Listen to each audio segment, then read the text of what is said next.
بسم اللہ الرحمن الرحیم۔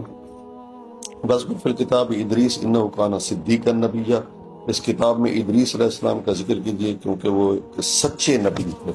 یہاں سچ کی عظمت کو اجاگر کیا جا رہا ہے، ہائی لائٹ کیا جا رہا ہے کہ اللہ تعالیٰ کو سچ بہت پسند ہے اور وہ اپنے انبیاء کے ساتھ اس صفت کا اظہار کرتے ہیں۔ اگر آپ کامیاب بھی چاہتے ہیں دنیا اور آخرت میں، جھوٹے بندے پر کوئی اعتبار نہیں کرتا۔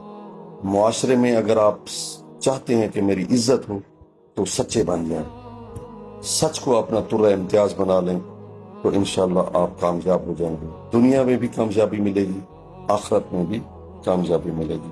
دوسرا وَرَفَعْنَاهُ مَكَانًا عَلِيًّا، اور ہم نے انہیں اعلیٰ مقام پر اٹھا لیا۔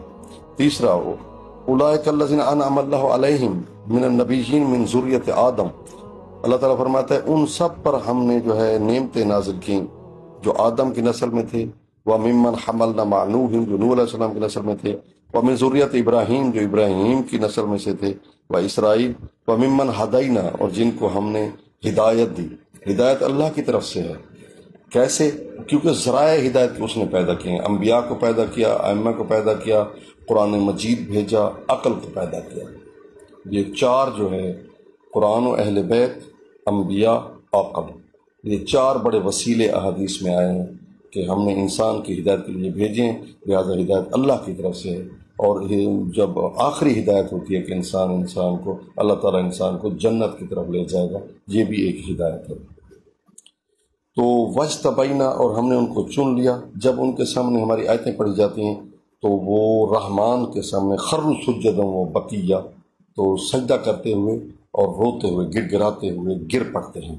تو یہ بھی ان کی ایک علامت ہے کہ جن پر اللہ تعالیٰ اپنی آیات نازل کرتا ہے، اور جو سچے مومن ہیں، انبیاء کے پیروکار ہیں، ائمہ کے پیروکار ہیں، تو ان کی یہ سجدہ کرتے ہیں اور روتے ہیں۔ یہ دو صفتیں ہائی لائٹ کی گئی ان آیات میں کہ اللہ والے جو ہوتے ہیں وہ سجدہ کرتے ہیں۔ سجدہ صرف اللہ کی ذات کے علاوہ کسی کا نہیں ہے پوری کائنات میں، یہ بات ذہن میں رکھ لیں، ٹھیک ہے۔